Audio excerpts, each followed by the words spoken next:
KNS में आपका खैर मकदम। नाजरीन, खेती बाड़ी का सीज़न इस वक्त उरूज पर है और किसान अपनी फसलों की पैदावार में कई गुना इजाफा करने के लिए मुख्तलिफ अक़साम के खाद इस्तेमाल में लाते हैं ताकि उनकी पैदावार में दिन ब दिन इजाफा होता जाए। तो अफसर गांधरबल अमरजीत सिंह जी, अमरजीत जी आपका खैर मकदम है KNS में। शुक्रिया जनाब। अमरजीत जी, ज़िला के मुख्तलिफ इलाकों से हमें बार बार ये शिकायत मौसूल हो रही हैं कि जो बाज़ारों में, मार्केट में जो मुख्तलिफ अक़साम के खाद आज मौजूद हैं और लोगों को महंगे दामों ये खाद खरीदने पड़ते हैं। तो आपका महकमा इस हवाले से क्या कुछ करने जा रहा है?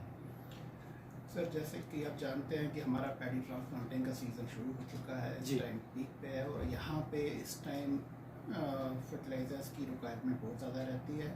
सर, अगर रेट की बात करें तो रेट हम फिक्स नहीं करते, गवर्नमेंट रेट फिक्स करती है, गवर्नमेंट ऑफ इंडिया, क्योंकि इसमें सब्सिडी आती है गवर्नमेंट ऑफ इंडिया से, तो वो रेट फिक्स करते हैं और वो हम टाइम टू टाइम उसकी नोटिफिकेशन निकालते हैं। हमारे जो उसके कंट्रोलर फर्टिलाइज़र एंड JNK के डायरेक्टर एग्रीकल्चर जम्मू, वो टाइम टू टाइम इसकी नोटिफिकेशन पेपर्स में भी देते हैं, सोशल मीडिया पे, इलेक्ट्रॉनिक मीडिया पे, कि फार्मर्स को अवेयरनेस हो कि क्या रेट मिलता है। उसके बावजूद क्या चल रहा है आजकल कि आजकल हमारे हर एक रिटेलर के पास POS मशीन्स दी हुई हैं कंपनीज ने गवर्नमेंट की इंस्ट्रक्शंस पे। अगर आप कोई भी फार्मर इस पर फर्टिलाइज़र लेने जा रहा है तो उसको पहले थंब इम्प्रेशन लगाना है वहाँ पे कि हाँ जी ये सही बंदे को जा रहा है खाद। अगर आपकी रिक्वायरमेंट यहाँ पे हमने इतने टन की है तो कोई दूसरा बाहर वाला बंदा नहीं आके यहाँ पे खाद देगा इसी पर्टिकुलर बंदे को कि इसमें कमी पेशी ना आए।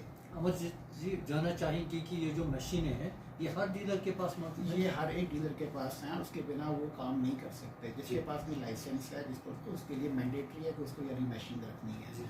अगर आप रेट्स की बात कर रहे हैं, प्राइसेस की बात कर रहे हैं, जैसे वो जितना ले रहे हैं वहाँ से इनको हाथ से बिल नहीं बनाना, कंप्यूटराइज बिल उसी मशीन में से बाहर आ जाता है कि आपने 2 क्विंटल खाद लिया, वहाँ से रेट उसी में आ जाएगा कि आपका इतना अमाउंट बनता है। यानी वो ज़्यादा नहीं ले सकते? बिल्कुल, 1 रुपया भी ज़्यादा नहीं ले सकते हैं। वो उस पर प्रिंटेड है, इनको अपनी कोई बिलिंग नहीं करनी है, कुछ इनको अपनी प्रोग्रामिंग नहीं करनी है। वो प्रोग्राम मशीन हैं, जितनी खाद लेंगे वहाँ पे बिल आ जाएगा कि आपका इतना अमाउंट बन रहा है, इनको इतना ही अमाउंट पे करना है। तो पर अनफॉर्चुनेटली क्या होता है कि फार्मर्स उस चीज़ पे ज़्यादा ध्यान नहीं देते, वो सीधे ही रश में आते हैं कि हमें फर्टिलाइज़र दो, तो फर्टिलाइज़र लेके चले जाते हैं। लेकिन उनको वहाँ पे थंब इम्प्रेशन लगाना है, उनको वहाँ से बिल लेनी है और जो उसमें अमाउंट लिखा हुआ है उतना ही पे करना है।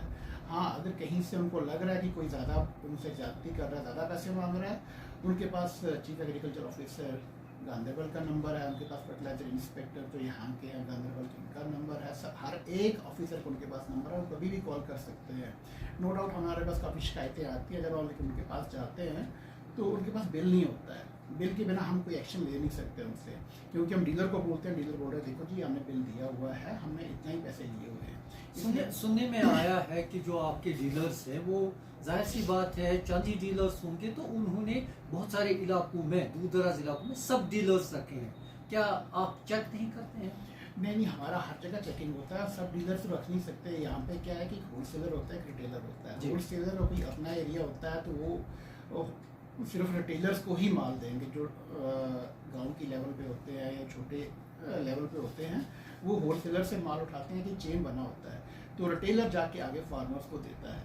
तो हम हर टाइम चेक करते हैं, हमारे जो एनफोर्समेंट की टीम है, जो हमारी एक्सटेंशन की टीम है, वो पर्टिकुलरली इस सीज़न में है क्योंकि ये पीक सीज़न है, हम हर टाइम चेकिंग कर रहे हैं। कल भी हमारे पास कोई इन्फॉर्मेशन आई थी, लार से आई थी, हमारी पादिश से आई थी, हमने जाके वहाँ पे चेक किया, उनके मशीन्स चेक की, उनका जो अपडेटेड रिकॉर्ड है उसमें कितना है वो चेक किया। लेकिन मेरी सिर्फ एक मुतमना गुजारिश है फार्मर्स से, किसान भाइयों से, कि एक तो सबसे पहले वो रुजू करें डिपार्टमेंट ऑफ एग्रीकल्चर में ऑफिसर्स के पास कि हमारा क्या रिक्वायरमेंट है। अगर मेरे पास इतने कनाल की ज़मीन है तो मैंने कितना फर्टिलाइज़र लगाना है। देखिए, डीलर को बेचना है तो वो तो कुछ भी कह देता है, लेकिन हमारे ऑफिसर्स 24 आवर्स सर्विस पे इस टाइम, क्योंकि सीज़न पीक है, उनसे मशवरा लें कि हाँ जी सॉइल हेल्थ कार्ड में हमारा इतना न्यूट्रिएंट इसका आया हुआ है, तो हमें कितनी रिक्वायरमेंट है, हम कितना फर्टिलाइज़र दें।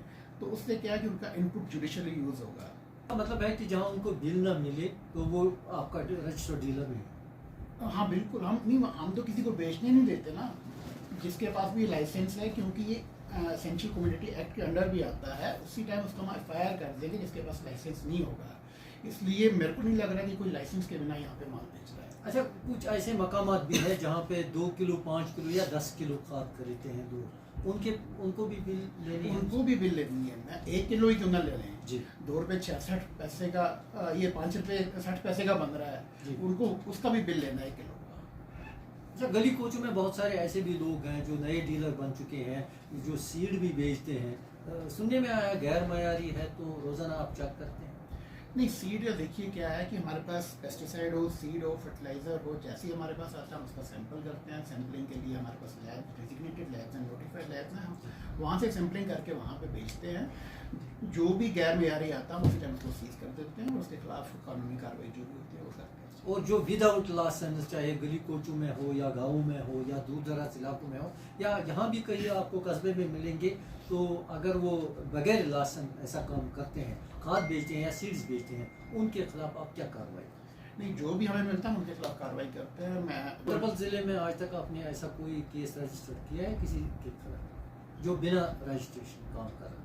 बिना रजिस्ट्रेशन के तो हमारे पास नहीं है। तो ऐसे अगर कोई गैर मियारी आ रहा है तो उसके खिलाफ हम एक्शन लेते हैं, उसके खिलाफ कोर्ट ऑफ लॉ में केस चलते हैं। कुछ अदाद-ओ-शुमार बता सकते हैं कितने केसेस के? ऐसा ये सारी इंफॉर्मेशन लॉ इन्फोर्समेंट विंग एक हमारी होती है, उनके पास रहता है, बेसिकली वही एक्ट करते हैं। तो और एक बात है कि वर्मी कंपोस्ट जो है वो बाहर से आता है, तो उसका चेक बाज़ाब्ता तो होता है, तो कैसा मेयारी है?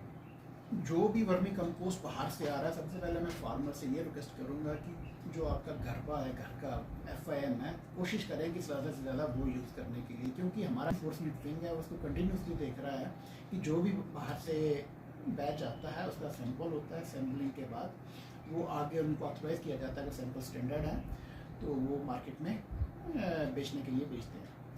TNS के साथ बात करने के लिए आपका बहुत बहुत शुक्रिया, थैंक यू। Thank you.